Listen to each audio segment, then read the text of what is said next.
يمكرون إلا بأنفسهم وما يشعرون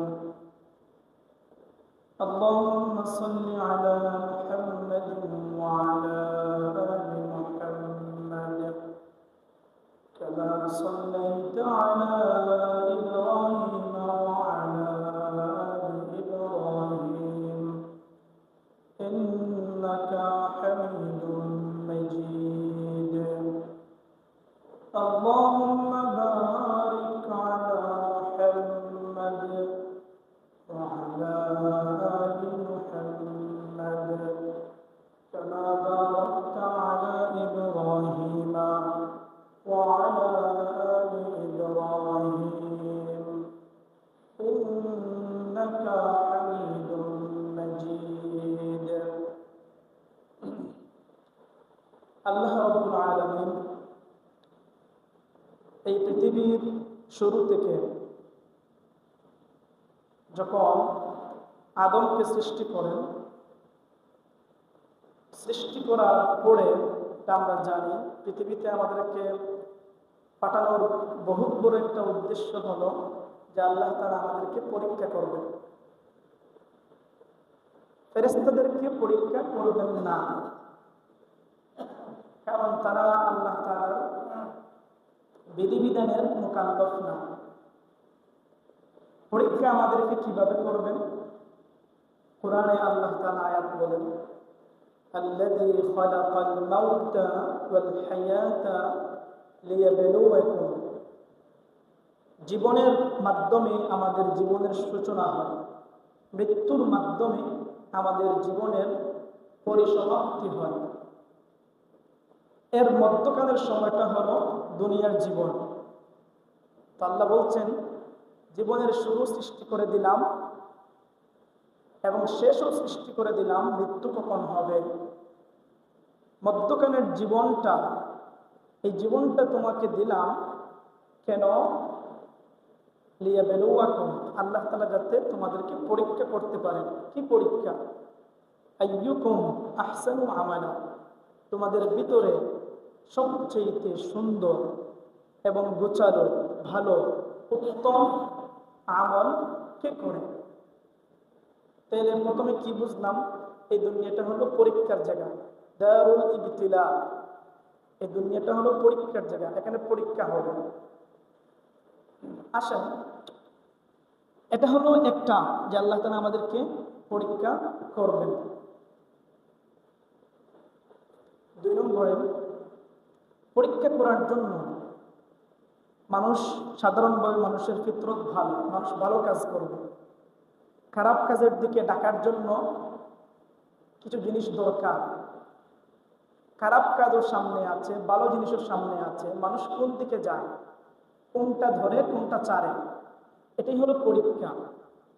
সেজন্য আল্লাহ তাআলা, যে শয়তান আমাদের সাথে লেগেই আছে, এটাও আল্লাহ তাআলার হিকমত। এটার সূচনা আগেই হয়েছে। যখন আল্লাহ তাআলা আদমকে সৃষ্টি করলেন, কোরআন শরীফ 23 নম্বর পারার 16 নম্বর পৃষ্ঠা শেষ অংশ থেকে শুরু। আল্লাহ বলতেছেন, وَإِذْ قَالَ رَبُّكَ لِلْمَلَائِكَةِ إِنِّي جَاعِلٌ فِي الْأَرْضِ خَلِيفَةً। একটা আয়াতে 1 নম্বর পারার 5 নম্বর পৃষ্ঠায় যে আল্লাহ তাআলা খলিফা সৃষ্টি করবেন, আর 23 নম্বর পারার 16 নম্বর পৃষ্ঠায় ফেরেশতাদেরকে বলতেছেন, إِذْ قَالَ رَبُّكَ لِلْمَلَائِكَةِ إِنِّي خَالِقٌ بَشَرًا مِنْ طِينٍ। হে ফেরেশতাগণ, আমি পচাগন্ধা মাটি থেকে মানুষ সৃষ্টি করব। বলেন সুবহানাল্লাহ। পরে বলতেছেন, فَإِذَا سَوَّيْتُهُ, যখন আমি সৃষ্টি করে ফেলব, وَنَفَخْتُ فِيهِ مِنْ رُوحِي, সৃষ্টি করার পরে এই মানুষ সত্তার ভিতরে জীবনটা ফুঁকে দিব, তখন ফেরেশতা তোমাদের জন্য একটা আদেশ। কি আদেশ? فَقَعُوا لَهُ سَاجِدِينَ, তোমরা এই আদম সন্তানকে আমার হুকুম অনুযায়ী সম্মানার্থে সিজদা করবে। বলেন সুবহানাল্লাহ। আমাদের শরীয়তে আল্লাহ ব্যতীত অন্যকে সিজদা করা শিরক, সবচেয়ে বড় গুনাহ। মাজার হোক, পীর হোক, নিষেধ। আগেকার শরীয়তে সম্মানার্থে সেজদা করা যাইত। ইউসুফ নবী, কোরআনের 13 নম্বর পারা আয়াত আছে, যখন গেলেন, যখন মিশরের বাদশাহ ছিলেন, এরপরে পিতা ভাইদেরকেও যখন নিয়ে নিলেন, তারা সম্মানার্থে কি করলেন? সেজদায় পড়লেন। আয়াত আছে এখানে 13 নম্বর পারা। যেটা বলতে চাচ্ছিলাম, ফেরেশতাদেরকে বললেন আদমকে সেজদা করতে হবে, সেজদা করো। তখন ফেরেশতারা কি করলো? ফাসাজাদাল মালাইকাতু কুল্লুহুম আজমাউন। সকল ফেরেশতা আদমকে, আদমের সম্মানার্থে সেজদা অবনত হয়ে গেল। ইল্লা ইবলিস, ইবলিস ব্যতীত। সে কি করলো? ইস্তাকবারা, অহংকার করলো, নিজেকে বড় মনে করলো। ফাকানা মিনাল কাফিরিন, সে কাফিরদের অন্তর্ভুক্ত ছিল।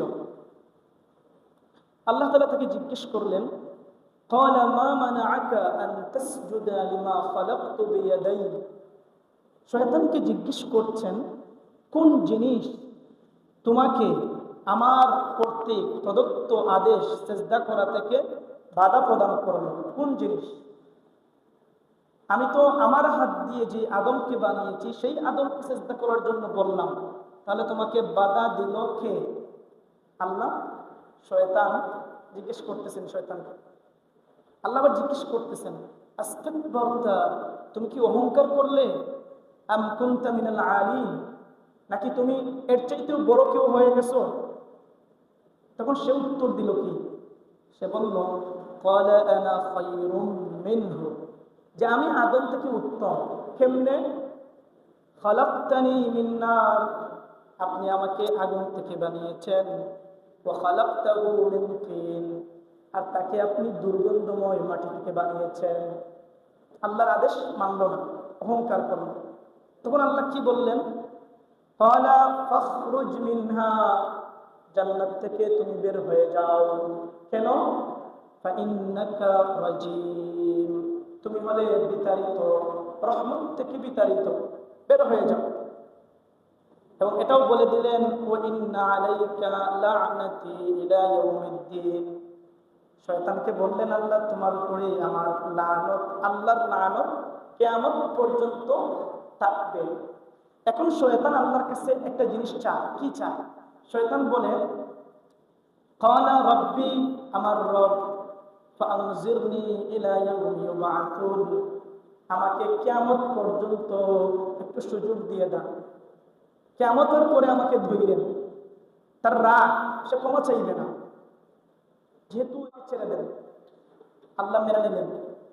ক্বালা ফাইন্নাকা মিনাল মুনযিরিন, আল্লাহ বলেন তোমাকে ছেড়ে দিলাম, তুমি অবকাশ প্রাপ্ত কিয়ামত পর্যন্ত।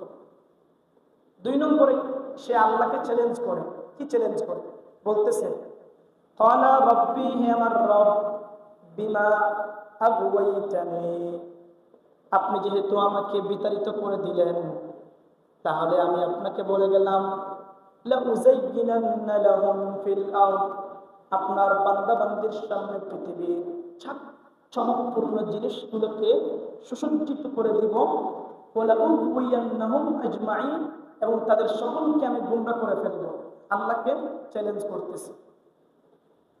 তো আল্লাহ বললেন, ঠিক আছে যাও, তবে এটাও মনে রাখো, ইল্লা ইবাদাকা, সেও বলতেছে, আবার শয়তান বলতেছে এই আয়াতে, কিছু বান্দা ব্যতীত তাদেরকে আমি পারবো না। কারা?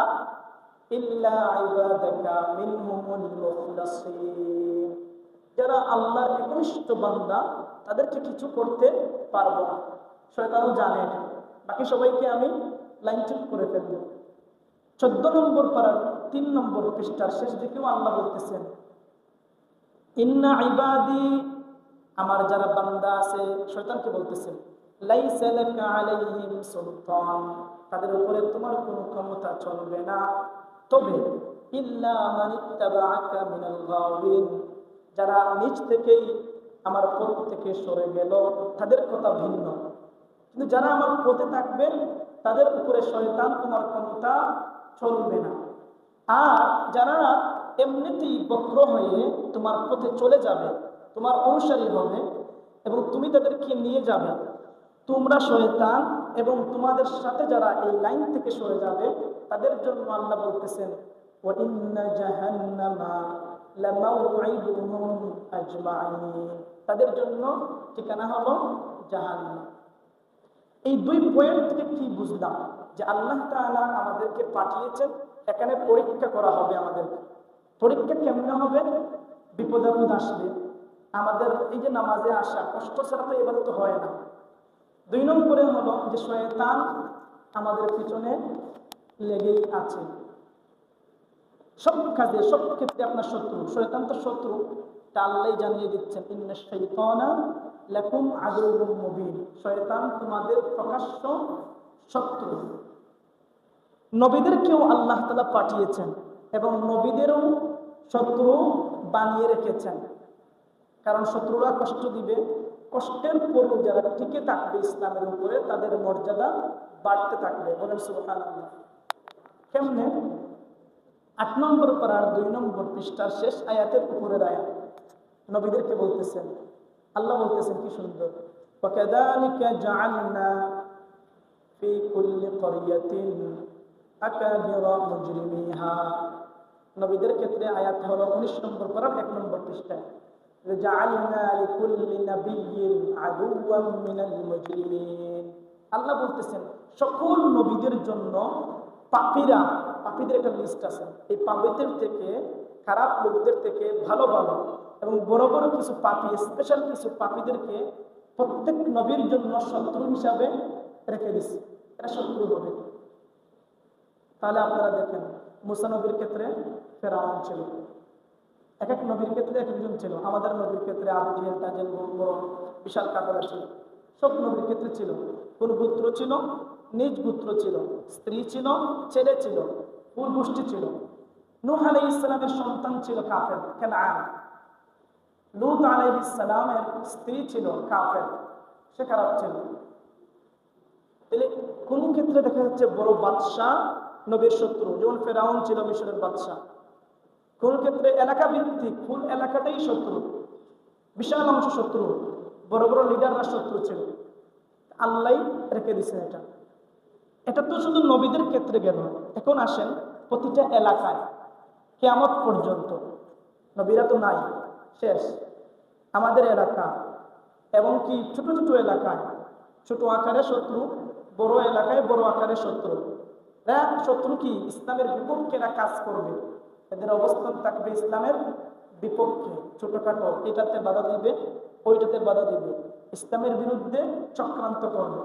8 নম্বর পারার 2 নম্বর পৃষ্ঠার শেষে আল্লাহ বলতেছেন ওয়াকাযালিকা জাআলনা ফি কুল্লি ক্বরিয়াতিন আকাবিরা মুজরিমিহা। আল্লাহ বলেন প্রতিটা এলাকায়, এলাকার বড় বড় কিছু মাতব্বর, আকাবিরা বলতেছেন, ছোট বলেন নাই, ছোটদের তো পাত্তা দেওয়া লাগবে না। আল্লাহ বলতেছেন বড়। কাযালিকা জাআলনা ফি কুল্লি ক্বরিয়াতিন, প্রতিটা এলাকায়, প্রতিটা গ্রামে, প্রতিটা জনপদে, প্রতিটা শহরে আকাবিরা কিছু বড় বড়, মুজরিমিহা পাপীদেরকে আল্লাহ রেখে দিয়েছেন। এরা পাপ করবে। কি পাপ করবে? লিয়ামকুরু ফিহা, এরা ইসলামের বিরুদ্ধে চক্রান্ত করবে। আল্লাহ বলতেছেন এগুলো প্রতিটা এলাকায় আল্লাহ তাআলা মানে ধাপ ধাপ অনুযায়ী, দেশ হলে দেশের মতো বড় প্রধানমন্ত্রী হবে, বড় পাপী হবে, এলাকা হলে এলাকা পর্যায়ে হবে, যার যে ক্ষমতা চলে। এরা কি কাজ করবে? পাপ, যারা ইসলামের বিরুদ্ধে, বিভিন্ন ভালো কাজের বিরুদ্ধে চক্রান্ত করবে।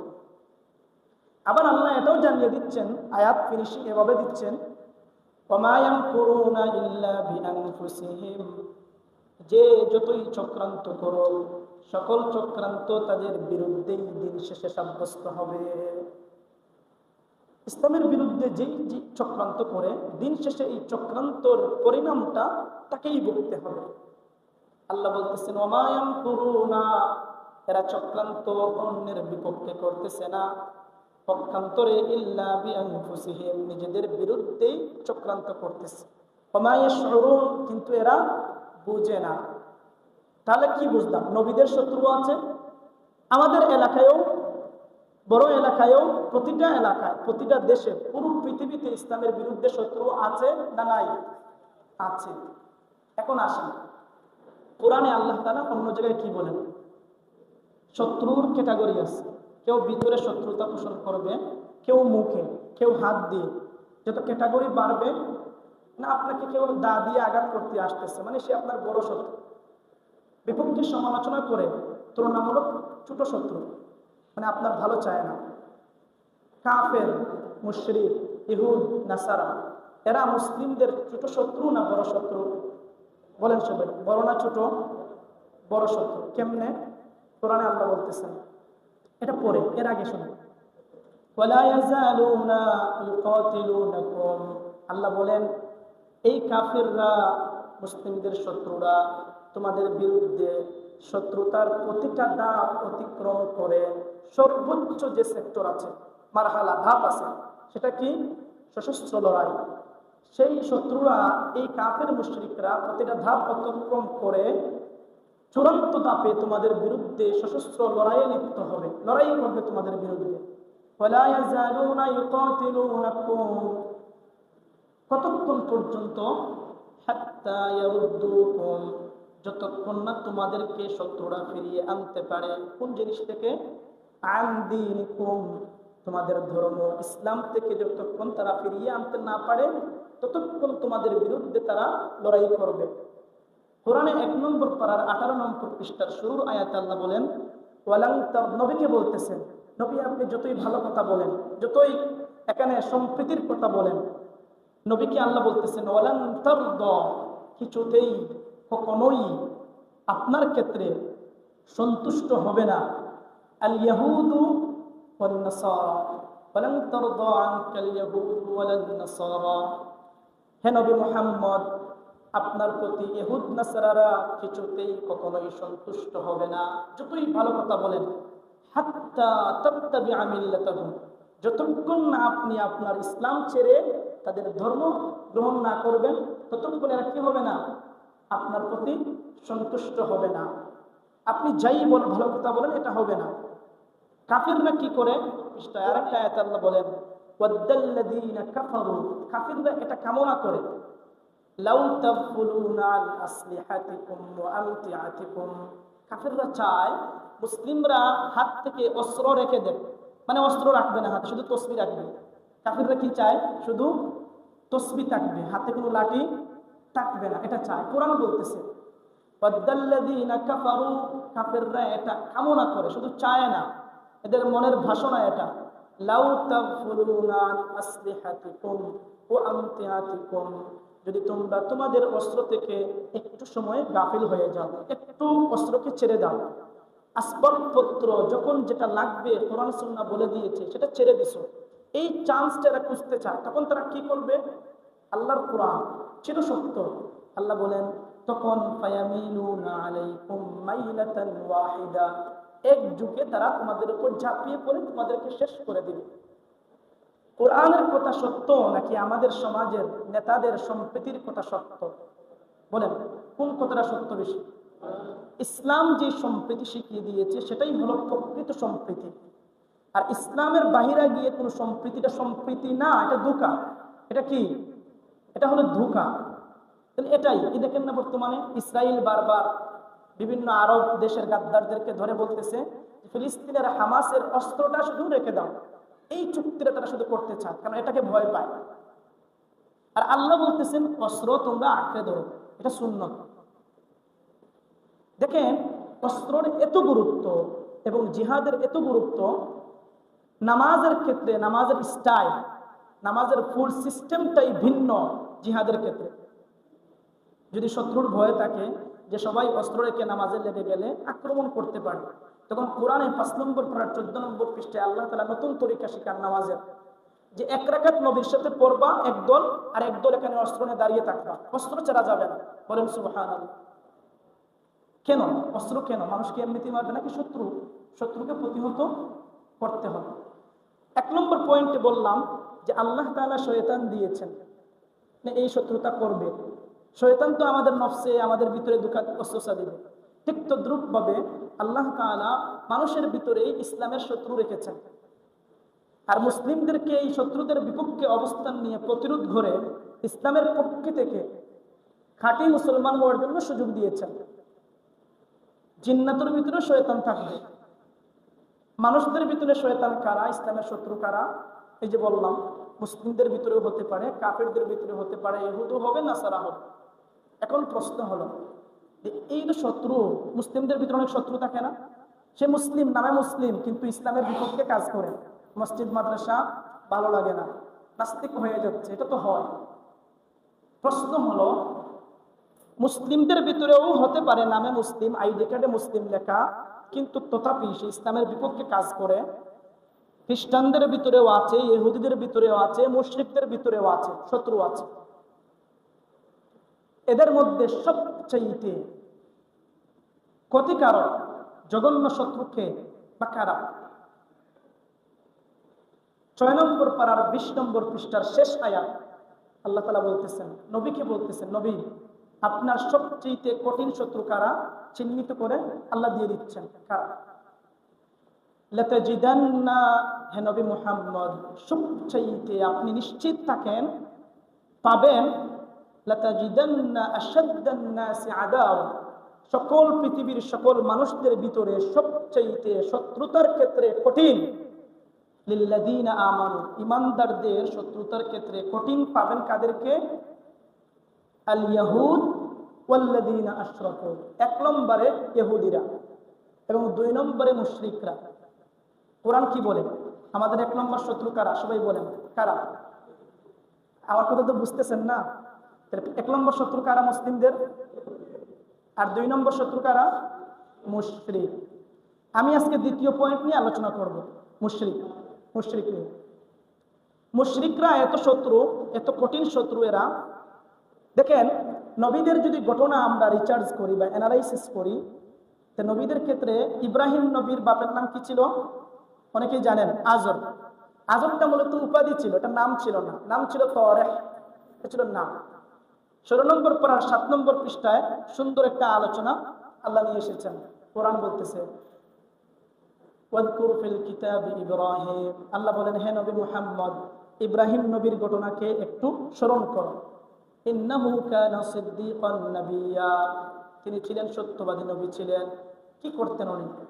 ইয ক্বালা লিআবিহি, ইব্রাহিম নবী নিজ পিতাকে বলতেন, ইয়া আবাতি, হে আমার সম্মানিত পিতা, লিমা তা'বুদু, আপনি কেন উপাসনা করেন ওই সমস্ত মূর্তির, মা লা ইয়াসমাউ, যারা শুনে না, ওয়ালা ইউবসিরু, যে সমস্ত মূর্তিরা দেখে না, ওয়ালা ইউগনি আনকা শাইআ, এই মূর্তিরা আপনার বিপদের ক্ষেত্রে কোনো ক্ষেত্রেই আপনার সাহায্যে আসে না, এদের উপাসনা কেন করেন আপনি? ইব্রাহিম নবী পিতাকে দাওয়াত দিচ্ছেন। পরে বলতেছেন, ইয়া আবাতি, হে আমার পিতা, ইন্নী ক্বাদ জাআনি মিনাল ইলমি, আমার কাছে আল্লাহর পক্ষ থেকে ইলম এসেছে, আমি নবী। ফাত্তাবি'নি, আমাকে আপনি অনুসরণ করেন। আহদিকা সিরাতান সাওয়্যা, ভালো পথ আপনাকে আমি দেখিয়ে দিব। নবী পিতাকে বলতেছেন। আবার বলতেছেন, ইয়া আবাতি লা তা'বুদিশ শাইতান, হে আমার পিতা, এই মূর্তি শয়তান, এদের উপাসনা আপনি করবেন না, ছেড়ে দেন। জেনে রাখেন, ইন্নাশ শাইতানা কানা লির-রহমানি আসিয়া, শয়তান এরা আল্লাহ তাআলার প্রকাশ্য শত্রু। আরো বলতেছেন, ইয়া আবাতি, হে আমার পিতা, ইন্নী আখাফু, আমি ভয় পাচ্ছি, আপনি যদি মূর্তির উপাসনা করেন, আইয়ামাসসাকা আযাবুম মিনার রহমান, রবের পক্ষ থেকে ওই কঠিন শাস্তি আপনাকে পাকড়াও করবে। ফাতাকুনা লিশ-শাইতানি ওয়ালিয়্যা, আপনি শয়তানের বন্ধু হয়ে যাবেন। এখন পিতা কি উত্তর দেন? পিতা বলতেছে ইব্রাহিমকে, ক্বালা আরাগিবুন, হে ইব্রাহিম, আনতা আন আলিহাতি ইয়া ইব্রাহিম, ইব্রাহিম তুমি কি আমাদের মূর্তির বিপক্ষে অবস্থান নিচ্ছ? তোমার তো কথাবার্তায় মনে হচ্ছে ইসলামের বিপক্ষে অবস্থান। আর ইব্রাহিম নবীর শিক্ষা, এরা মূর্তির পক্ষে না বিপক্ষে? বলেন, ইব্রাহিম নবী মূর্তির পক্ষে ছিলেন না বিপক্ষে ছিলেন? সবাই তো বলেন না, পক্ষে না বিপক্ষে? তাহলে আমরা মূর্তির পক্ষে না বিপক্ষে? নির্বাচনের সময় মূর্তির কাছে তো আমরা যাই, অনেকে দেখেন না হাত দিয়ে এরকম করে, মূর্তির সামনে যান না? বোঝার জন্য, আসলে আমাদের মূল সম্পদ তো ঈমান, দল টল এগুলো পড়ে, আগে ইমান, এগুলা রেখে পরে করতে হবে। আমি এলাকার কাউকে চিনি না, কিন্তু আমি তাফসীরে আলোচনা করতেছি। তাহলে কি বললেন? ইব্রাহিম নবীর পিতা জিজ্ঞেস করতেছে, ইব্রাহিম পিতা, পিতার মায়া তো বেশি, যে তুমি কি আমাদের বিপক্ষে, মূর্তির বিপক্ষে অবস্থান নিচ্ছ? তোমার তো কথাবার্তা এমন মনে হচ্ছে। এখন পিতা বলতেছে, তোমার জন্য দুইটা শাস্তি। এক নম্বর, লা ইল্লাম তানতাহি, তুমি এই দাওয়াত ছেড়ে দাও, মূর্তির বিপক্ষে বলা ছেড়ে দাও, অথবা তুমি যদি না ছাড়তে পারো, লা আরজুমান্নাকা, তোমাকে পাথর মেরে হত্যা করব। অথবা পাথর মারা হত্যা যদি তুমি বাঁচতে চাও, লাস্ট অপশন, ওয়াহজুরনি মালিয়া, আমাদেরকে ছেড়ে দেশান্তর হয়ে যাও। মূর্তির বিরুদ্ধে বলা বন্ধ করতে হবে, না হয় দুইটা শাস্তি। এক নম্বর, পাথর মেরে হত্যা করা হবে তোমাকে, অথবা দেশান্তর হয়ে যাও। কে বলছিল? বলেন, কে বলছিল? ইব্রাহিমের পিতা। কাকে বলছিল? ছেলে কে ছিলেন? ইব্রাহিম।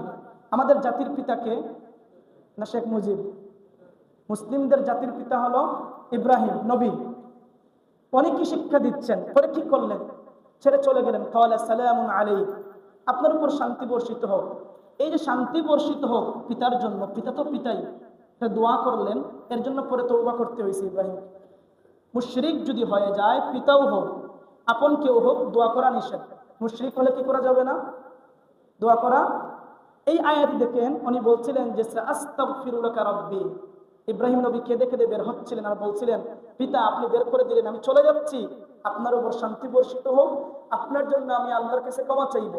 আস্তাগফিরুলাকা রাব্বি ইন্নাহু কানা বি হাফিয়া ওয়া আ'তাজিলুকুম, পরে বলতেছেন আমি আপনাদেরকে ছেড়ে দিলাম। ওমা তাদউনা মিন দুনিল্লাহ, আপনারা আল্লাহ বাদ দিয়ে যে মূর্তিদেরকে ডাকলেন তাদেরকেও ছেড়ে দিলাম। ওয়া আদউ রাব্বি, আর ডাকবো শুধু আল্লাহকে। বলেন সুবহানাল্লাহ। চলে গেলেন। ইব্রাহিম নবী তওবা করেন। এখান থেকে আরেক শিক্ষা হলো, মুশরিকদের জন্য দোয়া চাওয়াও যাবে না, দোয়া করাও যাবে না। কেউ যদি বিধর্মী হয়, তার কাছে দোয়া চাওয়া যাবে? বলেন না। অনেকে বলে না আশীর্বাদ করবেন, এগুলো হাত বলে না, এগুলো নিষেধ, কবিরা গুনাহ। 11 নম্বর পারার 4 নম্বর পৃষ্ঠা, ইব্রাহিম নবী এখানে এই দোয়া করার জন্য আল্লাহ বলতেছেন, পরে ইব্রাহিম নবী ফিরে আসছেন। আল্লাহ আয়াত জানাইয়া দিচ্ছেন, মা কানা লিন নাবিয়্যি ওয়াল্লাযীনা আমানু আন ইস্তাগফিরু লিল মুশরিকিন। আল্লাহ বলেন, কোন নবী, কোন ঈমানদারদের জন্য, আন ইস্তাগফিরু লিল মুশরিকিন, মুশরিকদের জন্য আল্লাহর কাছে ক্ষমা চাওয়া, দোয়া করা জায়েজ নাই। পরে বলতেছেন, ওয়ালাউ কানু উলি কুরবা, যদিও এই মুশরিকরা নিকটাত্মীয় হয়। কত সুস্পষ্ট কোরআন। যখন বুঝে ফেললেন, মিন বাদি মা তাবায়্যানা লাহুম, যখন জেনে ফেললেন, আন্নাহুম আসহাবুল জাহিম, এরা হলো জাহান্নামের পথের বাসিন্দা, এরপরে এদের জন্য দোয়া করা জায়েজ না জায়েজ নাই? তাহলে হিন্দু যদি বড় লিডারও হন, দোয়া চাওয়া যাবে না, দোয়া করাও যাবে না। এটা আমাদের আকীদার বিষয়। মানুষ তো, আমাদের দেশের মানুষ আকীদা বুঝে কম, ছোট ছোট মাসলা নিয়ে ইখতিলাফ করে বেশি। আচ্ছা, আলোচনার পয়েন্টে আসে। তাহলে 2 নম্বর শত্রু বা ইসলাম সবচেয়ে 2 নম্বর বড় শত্রু হলো মুশরিক। কারা? দেখেন, ইব্রাহিম নবীর পিতা ছিলেন মুশরিক, মূর্তির পূজা করতেন। ছেলেকে বের করে দিলেন, মানে মুসলিম হলে আপনি গড়ে থাকতে পারবেন না। গড় থেকে বের করে দেওয়া, এটা কাদের খাইসলত? মুশরিকদের। এটা মনে রাখতে হবে। শেষ এক আয়াত বলে মূল কথায় আসবো। 4 নম্বর পারার 13 নম্বর পৃষ্ঠায় আল্লাহ তাআলা বলতেছেন, লাতুবলাউন্না ফি আমওয়ালিকুম ওয়া আনফুসিকুম। আল্লাহ বলেন, তোমাদেরকে এই দুনিয়ার জমিনে পরীক্ষা করা হবে, মালের ক্ষেত্রে, নিজের জানের ক্ষেত্রে। 2 নম্বরে তোমাদের জন্য আরেকটা পরীক্ষা, কষ্টের কারণ কি? ওয়ালা তাসমাউন্না মিনাল্লাযীনা উতুল কিতাবা মিন ক্বাবলিকুম, তোমরা পূর্বে ইহুদিরা যারা ছিল তাদের কাছ থেকে তোমরা কটু বাক্য শুনবে। 2 নম্বরে ওমিনাল্লাযীনা আশরাকু, যারা মুশরিক, আযান কাসীরা, অনেক কষ্টকর বিষয় তোমরা সামনে পাবে, শুনবে। মুশরিক আর ইহুদি, এদের তুলনায় কাফিরদের ভিতরে ঈমানদারদের প্রতি সফট কর্নার হলো খ্রিস্টানরা। কোরআন বলতেছে, ওয়ালা তাজিদান্না আকরাবাহুম, তাহলে ঈমানদারদের নিকট কাদেরকে পাবে? মাওয়াদ্দাতান লিল্লাযীনা আমানুল্লাযীনা ক্বালু ইন্না নাসারা, যারা খ্রিস্টান তারা কাছে হবে। তাহলে বুঝলামটা কি? 2 নম্বর বড় শত্রু কারা? মুশরিকরা। আচ্ছা, আমাদের দেশে ইহুদিরা আছে? ইহুদিরা আমাদের দেশে নাই। প্রকৃত অর্থে বিরাট আকারে আমাদের দেশে ইহুদি কোনো জনপদ আছে? নাই। আছে কে? মুশরিকরা। হিন্দুরা মূলত কি, এটা তো বলতে হবে। অনেকে বলতেছে হিন্দুরা, এই যে কয়দিন আগে শুনলাম হিন্দুরা এরা নাকি কাফের না, বলেন নাউজুবিল্লাহ। হিন্দুরা কাফের, খ্রিস্টানরা কাফের, ইহুদিরা কাফের, মুসলিম বাদ দিয়ে পৃথিবীর সব ধর্ম এরা কাফের। এরা কি? কাদিয়ানিরাও কাফের। ইমান শুধু আইডি কার্ডের নাম লাগাইলে কি মুসলিম হওয়া যায়? না। আমরা তো মনে করি এটা যে আমরা ইমান আনছি জন্মসূত্রে, বাপের করসে মুসলিম হয়ে গেছি আর আইডি কার্ডে মুসলিম, তো এত শক্ত ইমান, হাতুড়া দিয়ে বাড়ি দিলেও ইমান আর ভাঙবে না, কিন্তু অজু ভেঙে যায়। অথচ অজুর চাইতে ইমান ভাঙ্গে আর কুনকুটুনকু কথায় অজু ইমান ভেঙে যায়। কাদিয়ানিরা তো সব মানে, নামাজ পড়ে, জাকাত দেয়, রোজা রাখে, সবই করে, মানে না শুধু একটা জিনিস, যে এই নবী শেষ নবী না। কি মানে না বলেন? শুধু একটা জিনিস মানে না, যে এরা এনি শেষ নবী না, বাকি সব আমাদের মতো দাঁড়িয়ে আছে, টুপি আছে, সব আছে। তাইলে সে কাফের বলো কেমনে? তাহলে কি বুঝলেন? সব মানেন, যদি ইসলামের মৌলিক কোনো বিষয় যদি কমতি থাকে, ইমান আপনার 100 বার যদি হজও করেন, ইমানদার না, কাফের। কি হবেন? কাফের হবেন। আমাদের শত্রুকে বললাম এই অঞ্চলে মুশরিকরা। আমাদের শত্রু কারা? মুশরিকরা। প্রেক্ষাপটে কথা বলি। সাধারণ হিন্দুরা নিরীহ, দুর্বল থাকে, এরা চান্স পাইলে উপরে উঠে। আপনারা নেটে যারা চালান দেখবেন, এই উপমহাদেশের বিরাট একটা জাতি হলো হিন্দুরা। মুসলিমরা শাসন করেছিল এক সময়। এই যে উপমহাদেশের এই সাধারণ পরিস্থিতি, সম্প্রীতির পরিস্থিতিটা ভেঙ্গে ভেঙ্গে নষ্ট করে দিচ্ছে হিন্দুরাই। বাবরি মসজিদ ভেঙ্গে দিল। প্রতিটা মসজিদ তারা কি করে ইন্ডিয়াতে, যে এই মসজিদের নিচে শিবলিঙ্গ পাওয়া গেছে, দাবি তুলল। মুসলিমরাও এর পক্ষে রিট করলো। 2 দলের আন্দোলন। আদালত বলল মসজিদ সিলসিল গালা, আদালতের রায় আসবে। 6 মাস 5 মাস অপেক্ষা করাইয়া লাস্টে তাদের পক্ষে রায় দিয়ে দিই। কারণ শক্তি তাদের পক্ষে, আপনি মিছিল করে কিছু করতে পারবেন না। ভারতে আরএসএস, আরএসএস একটা সংগঠন, বিজেপি বর্তমান যে মোদি আছে, এরা মানে একদম প্রত্যক্ষভাবে মুসলিমদের বিপক্ষে অবস্থান নিয়ে এরা কাজ করতেছে। এদের যে পুরোহিত যারা আছে, যারা ধর্মগুরু আছে, হোয়াটসঅ্যাপ গ্রুপে মুসলিমদের বিপক্ষে, ইসলামের বিপক্ষে কটুবাক্য করে যাচ্ছে, কোরআনকে অপমান করতেছে, ভিডিও আকারে ছাড়তেছে, মুসলিমদেরকে মানে উস্কাইয়া দিচ্ছে। এর আসরটা আমাদের দেশেও পড়তেছে। আমাদের দেশে আগে ছিল না এটা। ইসকন, এটার নাম তো সবাই শুনেছেন এখন। ইসকন চিনেন সবাই? আচ্ছা, যারা মুরব্বী যারা আছেন, হিন্দুদের কোনো দলের নাম ইসকন কখনো আপনারা শুনেছিলেন আগে? যারা মুরব্বী যারা আছেন এরা তো শুনেন নাই। কয়েক বছর, 10 বছর, 8 বছর, 7 বছর থেকে এই সংগঠনটা হয়। তাদের উদ্দেশ্য হলো মুসলিম মুক্ত পৃথিবী গড়া। কি উদ্দেশ্য বলেন? সবাই বলেন, ইসকনের উদ্দেশ্য কি? আর অখণ্ড ভারত করা। এই ভারতটা বর্তমানে খণ্ড খণ্ড, এটাকে তারা আবার এক করবে। কি করবে? আমরাও বলি এটা এক হবে। কি হবে বলেন? এক হবে। কিন্তু অখণ্ড ভারত যখন এক হবে, তখন হিন্দু রাষ্ট্র থাকবে না, তখন ইসলামী খেলাফতের রাষ্ট্র হবে। বলেন ইনশাআল্লাহ। এটাই হবে, এটাই হাদিসের কথা। বাংলাদেশে এই দেখেন, যেটা আমি বলতে চাচ্ছি, সময় বেশি নেই। বাংলাদেশের প্রেক্ষাপটে যে আমাদের স্কুল আছে, এখানে বাজার আছে, এলাকা আছে, গ্রামগঞ্জে মানুষ এগুলো জানে না। হিন্দুদের গ্রুপগুলো আছে, হোয়াটসঅ্যাপ গ্রুপগুলো, তাদের প্রতিটা জেলায়, প্রতিটা থানায় লিডার আছে। আর দেখবেন বর্তমানে পিচ্ছি পিচ্ছি ছেলেদের হাতে দেখবেন একটা ফিতা বান্ধা থাকে হিন্দুদের, কিন্তু আগের যারা হিন্দু তাদের হাতে ফিতা নাই। এটা কি বুঝতেছেন? দেখবেন বর্তমান আমাদের বাজারগুলোর সেলুন, সোনার দোকান কাদের দখলে? সোনার দোকানে মুসলিম কয়জন পান? বস্ত্রের দোকান যারা মানে ইয়ে করে, দাঁত টু বানায়, এরা কাদের দোকান? এটা কি আপনারা জানেন না? জানেন তো কাদের দখলে? এটা হিন্দুদের দখলে। আমাদের মসজিদে যেরকম প্যান্ট শার্ট করে মানুষ আসতে পারে, ওপেন খোলা থাকে, আমরা জানি না হিন্দু মুসলিম কিনা। এরকম কি যে কোনো মন্দিরে আপনারা ঢুকতে পারবেন? পারবেন না। আগে ঢুকা যেত। আমি তো বাংলাদেশ হাল জানি, এমনকি সিলেটেও পরোক্ষভাবে এরা বহুত আগ থেকে। এখন প্রশ্ন হলো, এত কম সংখ্যক হিন্দু মুসলিমদের বিরুদ্ধে এত শক্তিশালী অবস্থানে গেল কেমনে? এর জন্য যারা অনলাইন চালান, অনলাইনে রিপোর্ট দেখবেন, 50 মিনিটসের রিপোর্ট আছে। এরা বড় বড় অফিসারদেরকে, এসপিদেরকে তারা আলাদা বেতন দেয় প্রতি মাসে। কি দেয়? বেতন দেয়। কারণ আমাদের এসপিরা বহুত বড় ইমানদার, কি বলেন? এরা বড় বড় আলেম, তো এরা তো টাকা পাচ্ছে, সরকারি বেতন থেকে তাদের বেতন ডাবল পাচ্ছে। এখন একটা মামলা করতেছেন আপনি, তাদের পক্ষে সে করে দিবে, তো আপনারা আমরা মিছিল করে কোনো লাভ নেই। কারণ তারা অনেক ফান্ডিং পাচ্ছে, ফান্ডিং এর মাধ্যমে মুসলিমদের বিরুদ্ধে এরা অবস্থান করতেছে। হাল জামানায় বর্তমানে কি করতেছে, যে যে মুসলিম মেয়েদেরকে দর্শন করার তারা একটা অপারেশনে নামছে, মুসলিম মেয়েদেরকে কি করবে, দর্শন করবে। এজন্য আমাদের সমাজে তো বিবাহ কঠিন, বয়স বাড়ানোর পরে বিবাহ হয়। আর সবচেয়ে আমাদের বয়সের ঝুঁকিপূর্ণ বয়স থাকে বালিগ হওয়ার পর থেকে 25 পর্যন্ত। এই বয়সে তো বিবাহ খুবই নাই, 0%। এই বয়সে মেয়েরা অবৈধ সম্পর্কে জড়িয়ে যায়। হিন্দুদের তারা টাকা খরচ করতেছে, টাকা খরচ করে ঘুরতেছে, যাচ্ছে।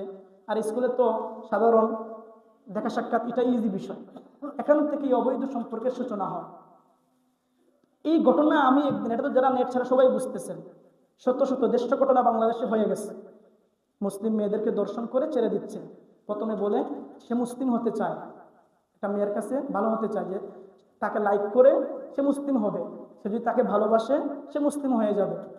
এখন শয়তান খুব সুন্দর ধোঁকা দেয়, দেখো একটা হিন্দু মুসলিম হয়ে যাবে তুমি শুধু তাকে ভালোবাসলে। এই ধোঁকা দিয়ে দর্শন করার পরে ছেড়ে দেয়। দিন শেষে আত্মহত্যা হয়, আমরা আন্দোলন করে ব্যতীত হই। প্রশ্ন হলো, এই যে মেয়েটা গেল, সম্পর্ক জুড়লো, এটা তো অনেক পরে, একটা পর্যায়ে যখন দুর্ঘটনা ঘটলো তখন গিয়ে আমরা জানলাম। এর আগে যখন একটা মেয়ে সম্পর্ক করতেছে, কথা বলতেছে, যাচ্ছে, এই তদারকি করার দায়িত্ব কাদের ছিল? কাদের ছিল বলেন না? ফ্যামিলির ছিল না? ছিল। আপনার মেয়ে কোন দিকে যাচ্ছে খোঁজ রাখতেছেন কিনা?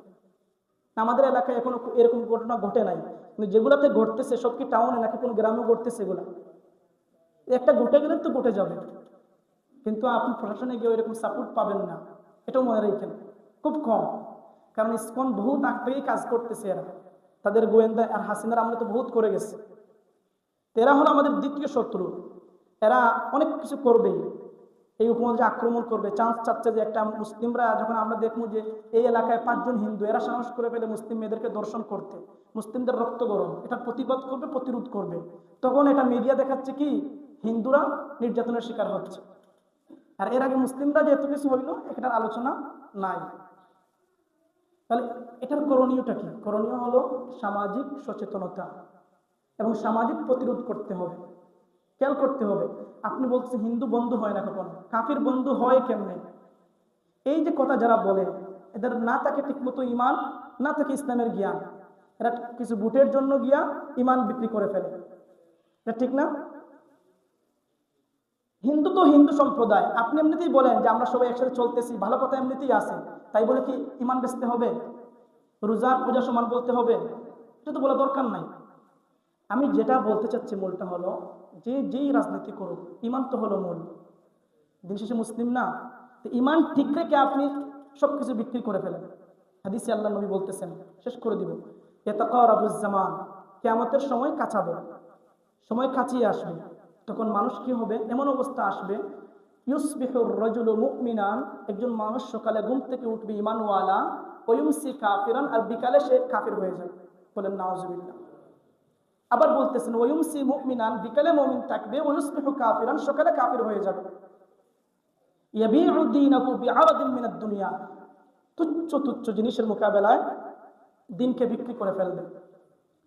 শেষে 2-3টা হাদিস বলেই শেষ। এটা হলো সুসংবাদ মুসলিমদের জন্য, যে এই হিন্দুস্তান যে প্রেক্ষাপটটা তারা তৈরি করতেছে, আর এটা হলো হাদিস, যে কিয়ামত তো হবেই, না হবে না? হবে। ফিতনা, এই যে আল্লাহ নবীর যে টিচিং ব্যবস্থা, যত শিক্ষা নিয়ে আসছেন, কিছু শিক্ষা ছিল যেগুলো সাহাবায়ে কেরাম নিজে করেছেন, নামাজ পড়া, যাকাত দেওয়া, রোজা রাখা, এগুলো প্র্যাকটিক্যাল ছিল। ফুল 50% শিক্ষা যেগুলো প্র্যাকটিক্যাল ছিল না, সেগুলো ছিল ভবিষ্যৎবাণী, কোন জামানায় কি আসবে, এগুলো তো আর ওই সময় ভবিষ্যৎবাণী তো আর প্র্যাকটিক্যাল করার সম্ভব না।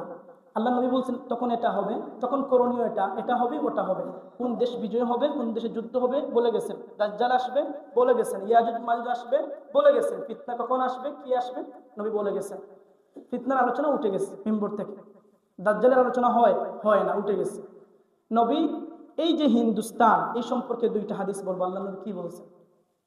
কয়েকটা জায়গা সম্পর্কে শেষ জামানায় আল্লাহ নবী বলছেন এখানে স্পেশাল কিছু ইসলামিক খাঁটি বাহিনী তৈরি হবে। নবী কি বলছেন? কয়েকটা জায়গায় খাঁটি কিছু বাহিনী তৈরি হবে যারা ইসলামের পক্ষে প্রতিরোধ করবে। কোন কোন জায়গা? ঠিক এভাবে আস্তে আস্তে হিন্দুস্তান, বাংলাদেশ তো পরে হলো, নবীর যুগে বাংলাদেশ ছিল না, হিন্দ আর সিন্ধ ছিল। কি ছিল? হিন্দ আর সিন্ধ, সিন্ধ পাকিস্তানের কিছু এরিয়া, ভারত পাকিস্তানে মনে হয় সিন্ধ নদী আছে এখনো লম্বা, আর হিন্দুস্তান এটা। তো আল্লাহ নবী বলতেছেন সায়াসিরুল আমরু ইলা আন তাকুনু জুনুদাম মুজান্নাদা, শেষ পর্যায়ে এমন দাঁড়াবে যে মুসলিমদের কিছু স্পেশাল বাহিনী তৈরি হবে। এক নম্বর মার্কিং, আল্লাহ নবী মার্ক করতেছেন জুনদুম বিশাম, শাম অঞ্চলে একটা স্পেশাল বাহিনী তৈরি হবে। এরা মুনাফিক থাকবে না। এরা কি থাকবে না? আরবের বাহিনীর মতো কি থাকবে না? মুনাফিক থাকবে না। এরা হবে স্পেশাল বাহিনী, হোক ছোট। হবে কোন জায়গায়? প্রথম মার্ক শাম। বলেন শাম কোন জায়গা? শাম তো আমরা চিনি না। 4টা দেশ বর্তমান শাম: ফিলিস্তিন, লিবনান, জর্দান, সিরিয়া। কোন 4টা দেশ? সিরিয়া, জর্দান, লেবানন, ফিলিস্তিন। এই 4টা দেশ হলো শাম।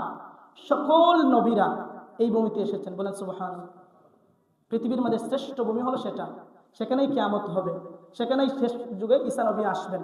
সংক্ষেপে আসেন, আল্লাহ নবী হাদিসে বলতেছেন জুনদুম বিশাম, 1 নম্বর বাহিনী হলো শামে হবে। 2 নম্বর হলো জুনদুম বিল ইরাক, ইরাকে একটা বাহিনী হবে। 3 নম্বর জুনদুম বিল ইয়ামান, ইয়ামানে একটা বাহিনী হবে। যে সাহাবী সামনে ছিলেন ওনার নাম ছিল ইবনু হেওয়ালা। উনি বলেন ইয়া রাসূলুল্লাহ খিরলি ইয়া রাসূলুল্লাহ ইন আদরাকতু যালিকা, আমার জন্য নবী আপনি নির্বাচন করে দেন, যদি আমি ওই যুগ পাই কোন বাহিনীতে যোগ দিব। নবী বলতেছেন আলাইকা বিশাম, তুমি শাম আঁকড়ে ধরবা। কেন? 2টা কারণ। 1 নম্বর হলো ফাইন্নাহা খিরাতুল্লাহি মিন আরদিহি, এই ভূমণ্ডলের উপরে সবচেয়ে শ্রেষ্ঠ ভূমি হলো শাম। বলেন না সুবহানাল্লাহ। 2 নম্বর হলো ইজতাবি ইলাইহা খিরাতুহু মিন ইবাদিহি, আল্লাহ তাআলার যত বান্দারা আছেন পৃথিবীতে সবচাইতে পারফেক্ট, সবচাইতে ভালো ভালো বান্দাদেরকে নির্বাচন করে আল্লাহ শামে পাঠাবেন। বলেন সুবহানাল্লাহ। এই জন্য দেখেন তাদের ঈমান, দেশ ধ্বংস হয়ে যাচ্ছে, কিন্তু একটা বাচ্চাও আল্লাহর বিরুদ্ধে, আল্লাহ বেজার হন এমন কোন কথাই বলে না। ফুল ফ্যামিলি ধ্বংস হয়ে যায় বলতেছে না। এই হলো 3 জায়গা। আসেন হিন্দুস্তান, নবী বলতেছেন ইসাবাতান মিন উম্মতি, আমার উম্মতের 2 দল মানুষ থাকবে।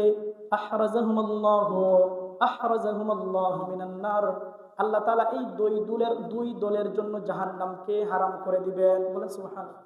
1 নম্বর দল কোনটা?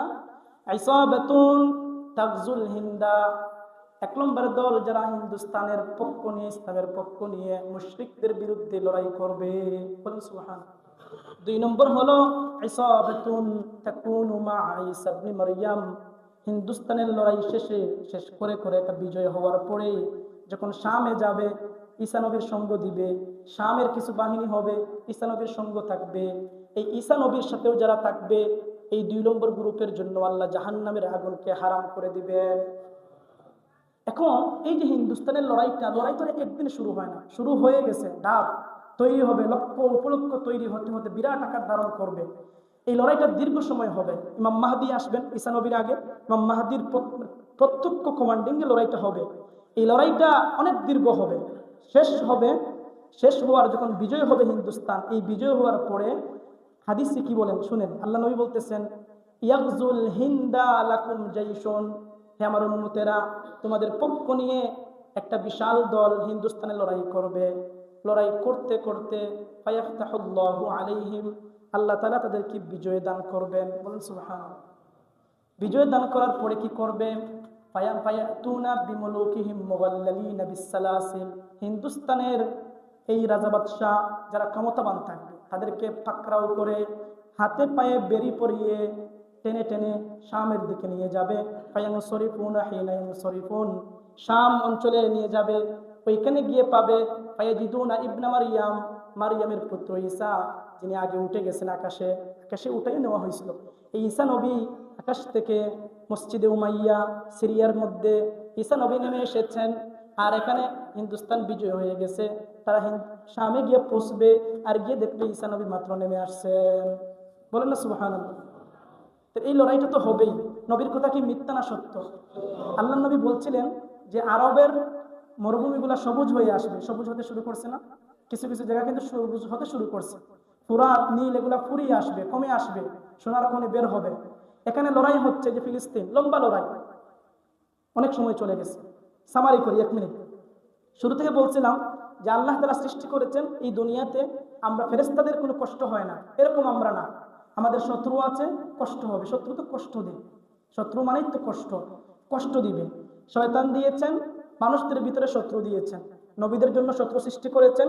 প্রতিটা এলাকায় এলাকার ধরন ধাপ অনুযায়ী কিছু মানুষ আছে যারা চক্রান্ত করে, এরা বোঝে না এরা যে চক্রান্ত ইসলামের বিরুদ্ধে করতেছে। এরপরে আসলেন ইহুদিরা, খ্রিস্টানরা চক্রান্ত করবে। পরে আলোচনা করলাম সবচেয়ে বড় শত্রুকে ইহুদি, 2 নম্বরে মুশরিক। মুশরিকরা আমাদের অঞ্চলে, তাদের নিয়ে আমাদের মাথা ব্যথা বেশি। তারা অলরেডি তাদের চক্রান্ত শুরু করে দিছে। এই ক্ষেত্রে আমি এখন বলতেছি না এখন প্রতিরোধে নেমে যান, সচেতন হন। ক্ষতি তো আমাদেরই হচ্ছে, এটা দরকার। শেষ ধাপে যে ফিনিশিং টানলাম সেটা হলো, তারা যতই চক্রান্ত করুক, আমরা তাকি বা না তাকি, এই হিন্দুস্তানের বিজয় হবে, এটা আমার আমাদের নবী বলে গেছেন। নবীর কথা সত্য, দুনিয়া মিথ্যা হয়ে যেতে পারে, নবীর কথা কি মিথ্যা? সত্য। তাহলে আমরা ইনশাল্লাহ এটা জানি যে হিন্দুস্তান মুসলিমদের অধীনে আসবে, অখণ্ড ভারত আবার হবে, কিন্তু এটা হিন্দুত্ববাদের অধীনে হবে না, এটা মুসলিম তাওহীদবাদের অধীনে হবে ইনশাআল্লাহ।